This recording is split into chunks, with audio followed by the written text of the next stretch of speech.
God bless you. Today we are talking about praying for the right partner, praying for a husband or praying for a wife.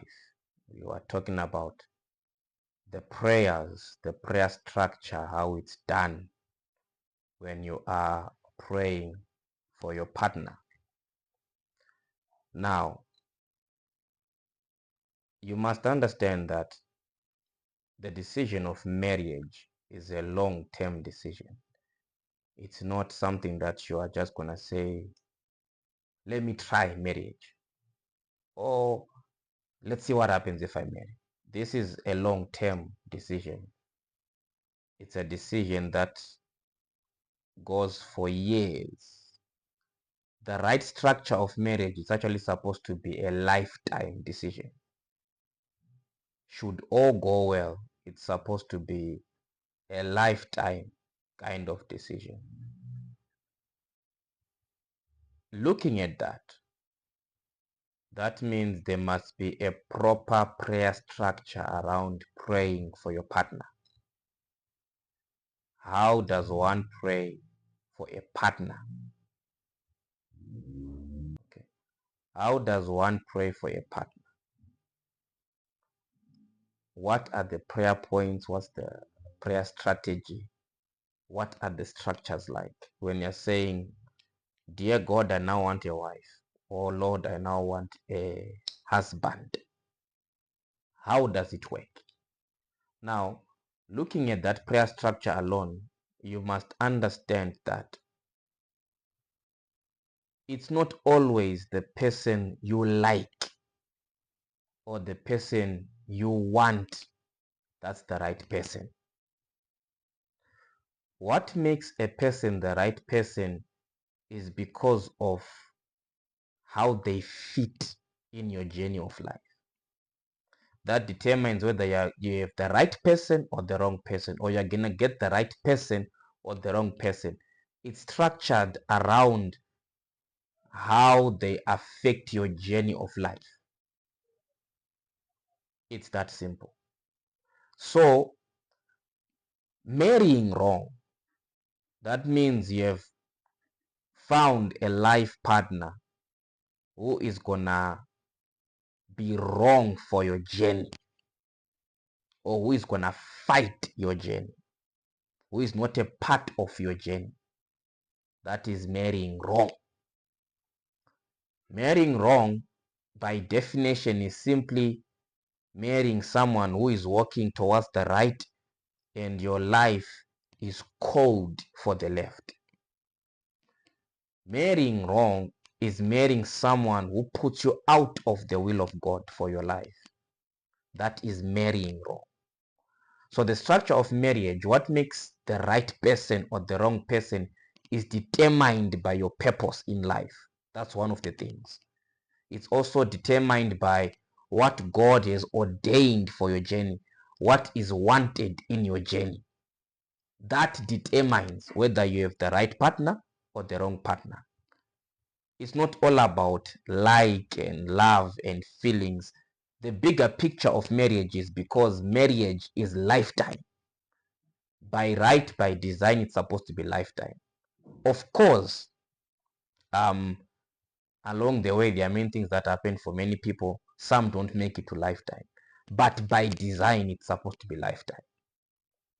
Now, putting that in mind, you must understand, if you're going to pray and say, I want to make prayers for the right wife, for a good wife. I want to make prayers for the wife of my journey. I want to make prayers for the husband of my journey. Those prayers, they are not based on you looking at someone and saying, I like how they look.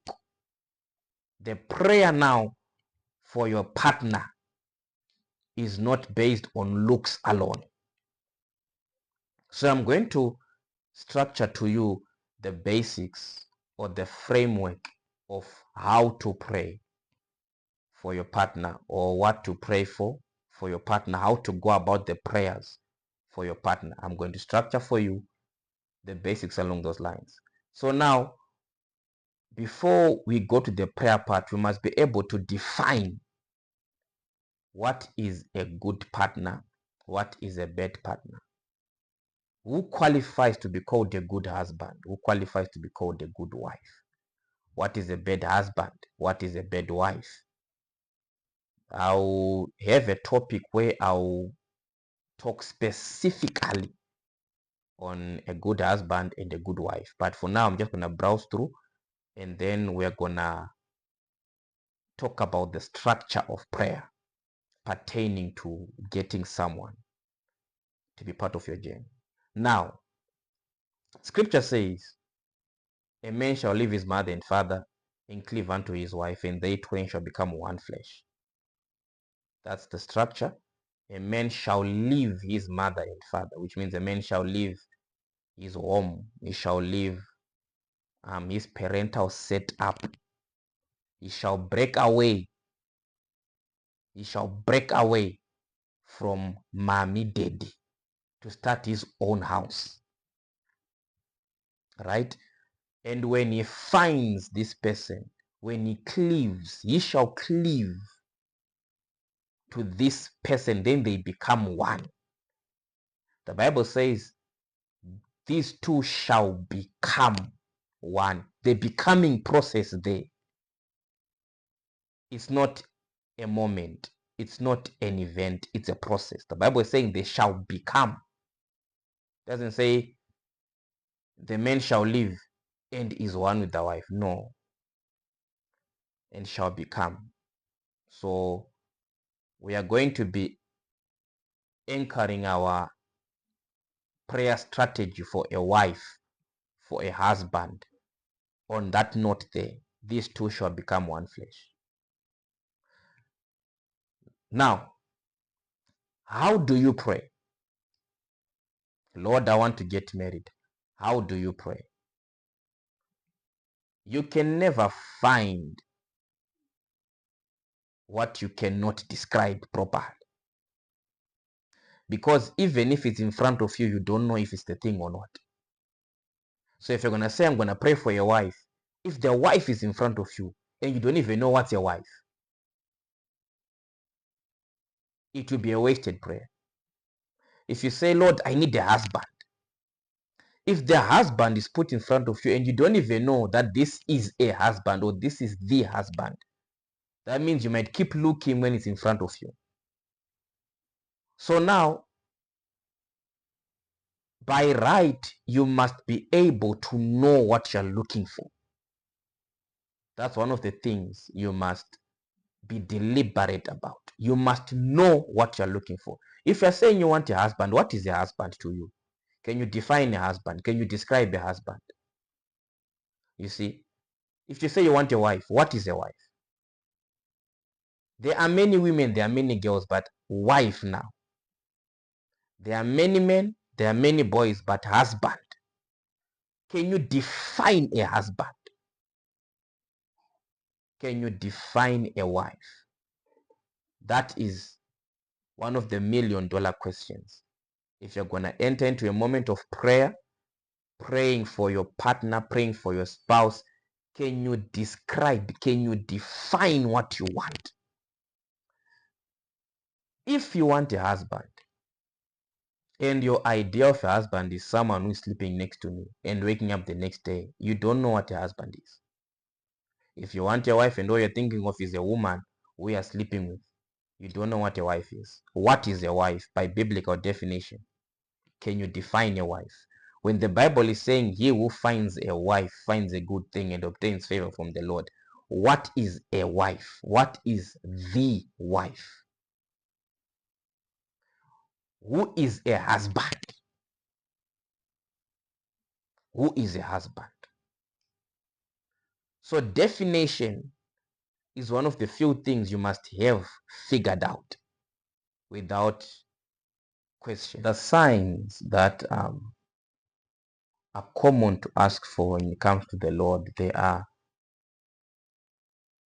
maybe in relatives. Show me how he's going to respond to this and I'll know how he treats women. Show me what you do on this occasion, then I'll know. Show me a dream. These are just common things. I cannot, some of them can be very specific, tailor-made signs you can create or discuss with your God. Lord, show me signs if he's the one or not. Show me the right signs. Now, if the Lord shows you signs, he is the one, he is not the one, and you insist on getting married after every sign you have asked for, he has failed it. Lord, if he's the one, today, may we see one of his friends. And on the day he spends time with you, no friend is seen. Father, if he's the one, show me a dream with us together. You have a dream and he's standing alone in your dream. Father, if he's the one, today as we talk, may he talk about family. He doesn't talk about family. Every sign you have asked for, he has failed it. Some signs are not instant, they are not immediate, they are not like on the day signs. These are just examples I'm giving you. Some of them can be long-term signs. Lord, as I am with my person, if it's the one, may A, B, C, D happen, etc., etc., you name it. So when you're praying to the Lord, one of the things you must pray for when choosing a partner is signs. You must pray for signs. Without fail, you must pray for signs. These help you, they guide you in the choice you're going to make. Because once you're married, you're married. Yes, you can have the whole issue happening later on when some make it, some don't make it. It happens. But once you're married, you are recorded. You are married. So you want to be careful in this decision that you want to make. It's not a cheap decision to make. Life is not a Hollywood movie. Life is real. You want to be very careful. You want to be very deliberate when you're making this choice of marriage. So ask the Lord for signs. Ask him for signs. Ask him for signs. Some of them can be signs that the Lord himself will just put through for you. Lord, show me the true colors. Lord, show me if this is right or not. Some of them can be tailor-made signs that the Lord himself will just show you. But pray that the Lord exposes things to you before you say, this is my man, this is my woman. Mind you, when you're still dating, you are not in prison. You are still dating. You are not yet married. You are dating. So that's the opportunity, that's the chance and the time to make all the prayers that you can regarding to if he's the one or not. That's the only time, in the time that you're dating. When you cannot say, show me if he's my husband when you're already married. That doesn't work. Heaven doesn't work like that. When you're married, now you're already married. So before the marriage, that's when you've got the time and the leeway to make the prayers and the fastings, you name it. Okay? Because you pray together, it doesn't mean automatically you get married because you're praying together. No. That's not how the game is played. But nonetheless, that's another topic, that's another class. Pray for signs. Be deliberate on this prayer for signs. It's necessary. One of the prayers you are going to make as you are praying for your partner, you are going to describe the person you like. Describe him or her totally or thoroughly to the Lord. Some of the prayer points I have put before you are prayers you can actually make while you're already dating. But this specific prayer point is a prayer you are making before you are dating, or even during the dating, because you're still looking anyway. It's not yet established, it's dating. Describe exactly what you want. Tell the Lord, describe Him. I'm not talking about a social media based description or a fantasy based description. I'm talking about the truth, what you truly want, what you truly need, what you really, really want to describe to the Lord. Father, I want someone who will love me. I want someone who will respect me. I want someone who will be responsible. These are the true qualities that you're looking after. I want someone who will be able to provide for us, to take care of us. You describe to the Lord. I want someone who is like, describe the person you want. Describe even physically. I like men who are like this. I like women who are like this. Describe. Make a thorough description to the Lord of what you want. Put it in prayer. This is what I want, Holy Spirit. I desire A, B, C, D. This is what I love. This is what I like. This is what I want. So make that prayer. Among the prayer points that you have, among the prayer points that you make, describe what you really want. It might be the Lord will give you exactly that, or He will give you a project that will become exactly that. One way or the other, to be exposed as you're dating, as the Lord is giving you signs and all that. But describe what you want. Know what you want. What is the man of your dreams? It is God who owns men. What is the woman of your dreams? It is God who owns women. He is rich with people. Tell Him. Make it a prayer point to describe thoroughly what you really want. Don't forget that when you're praying to God, who can actually see the person you're describing and knows exactly where they are. Don't forget that. That when as I am praying, the Lord is actually looking at the boy where he is. He actually knows exactly where the boy is and what he's doing. He can actually see the girl. So describe to the Lord what you want. Tell Him you are still dating. So there is room for that kind of prayer. You're still looking, there is room for that kind of prayer. One of the things you must understand is prayer that is confused is not answered. A prayer that is everywhere is always changing. Speak the core, not something that's always changing. What do you want? What do you really like? What is the true basic structure of what you like? Describe it. Present it to the Lord when you're praying for your partner. Then the prayer point that I believe is probably chief prayer point.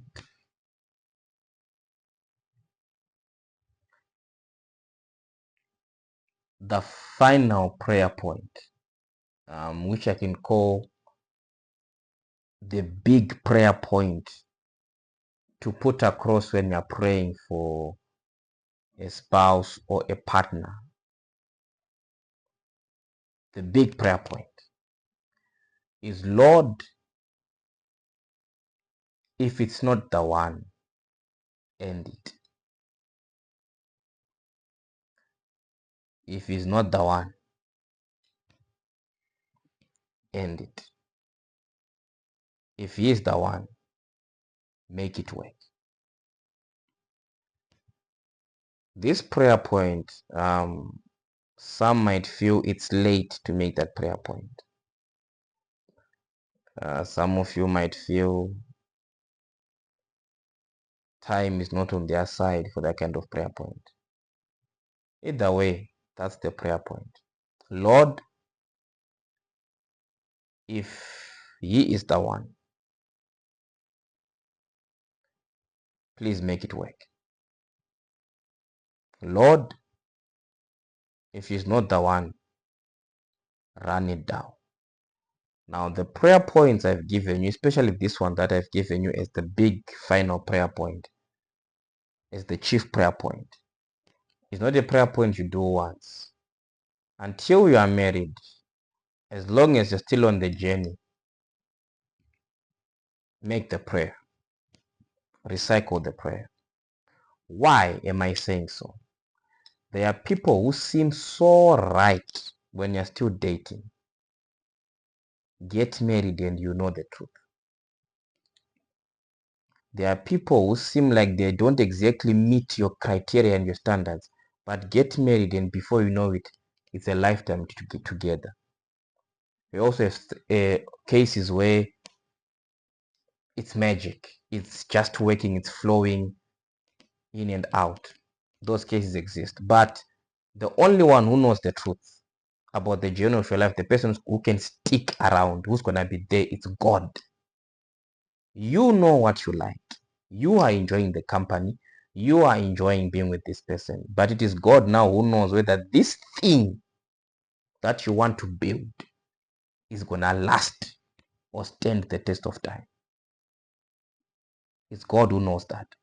So the final prayer now that, Lord, if it's the one, make it work. If it's not the one, destroy it. That kind of prayer is a bold prayer that you make knowing that it is God who knows the truth about your person. You must know that a person can lie until they are married. You must know that. We have many cases where people discovered things that shocked them after marriage, but they were dating all this time. So be careful, be deliberate, make the prayer. Lord, make it work. Lord, destroy it. Why are you submitting it to the Lord? Because by yourself, you cannot make it. You cannot run it down. By yourself, you might want it to work when it's really, really not good for you. But you're enjoying the moment. So for you to say, I'm hearing God when you're dating, that is usually a big lie. When you're with someone and you're saying, the Lord said this is the one, my brother, my sister, until you are married, don't use the name of the Lord in vain. Until then, don't. As long as you're dating, don't be quick to say, the Lord said she's the one, the Lord said he's the one. Because everyone you're dating, how many the ones have you had so far? How many? Everyone you date, in the moment, they feel like the one. You hear voices saying they're the one. Everything seems like it's well orchestrated by the universe. Everything seems very well orchestrated by life. It works. As long as you're dating someone, it's easy for you to think it's the will of God when you're in love. It's easy for you to think it's God speaking when you like someone, when you're dating someone. So don't be quick to say it is the Lord just because you're dating someone. Until you are married, whatever you have going on, please avoid using the name of the Lord in vain. Avoid it. The Lord has spoken. This one, it's definitely the Lord. My brother, my sister, how many times have you done that? How many times have you seen that? How many people keep on saying, this time the Lord has spoken?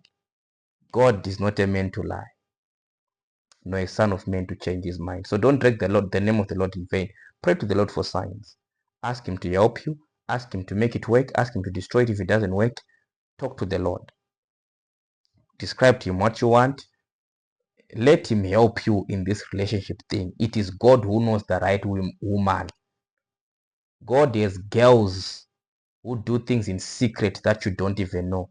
When you look at them publicly, they seem like they are off, but in secret, they are deeper worshippers than you think. They spend more time with the Lord than you think. They are devoted and they are very well mannered than you think. But outside appearance, don't let it fool you, because It is God who knows the truth about people. Then there are men who look like proper gentlemen, but are the biggest con artists. So don't be so confident in your sight when you're looking for someone to marry and settle with. That department, your eyes are not champions. Your heart is easily deceived also by the moment that you're going through. She seems like the one, he seems like the one, but it is God who knows the truth. So what I've just given you there is a skeleton. Of course, you can browse. There are more ways to pray. There are more prayer points you can put across. But this is just a skeleton, a structure of how I personally prayed, or how I would suggest people pray when they want to date, when they want to be with someone. Be deliberate with your prayers. Submit yourself to God. Let God help you. After all, it is God who began marriage. It is Him who started the whole program and the whole idea. So He knows better. Present yourself to the Lord. Pray to the Lord. Relationships need prayer. Relationship need prayer. I'm gonna teach on the spiritual aspects of relationships on a different class. Altars, altars. I'm gonna touch on those as well on a different class. But bear in mind to pray. Pray for your relationship. Pray for your partner. God bless you.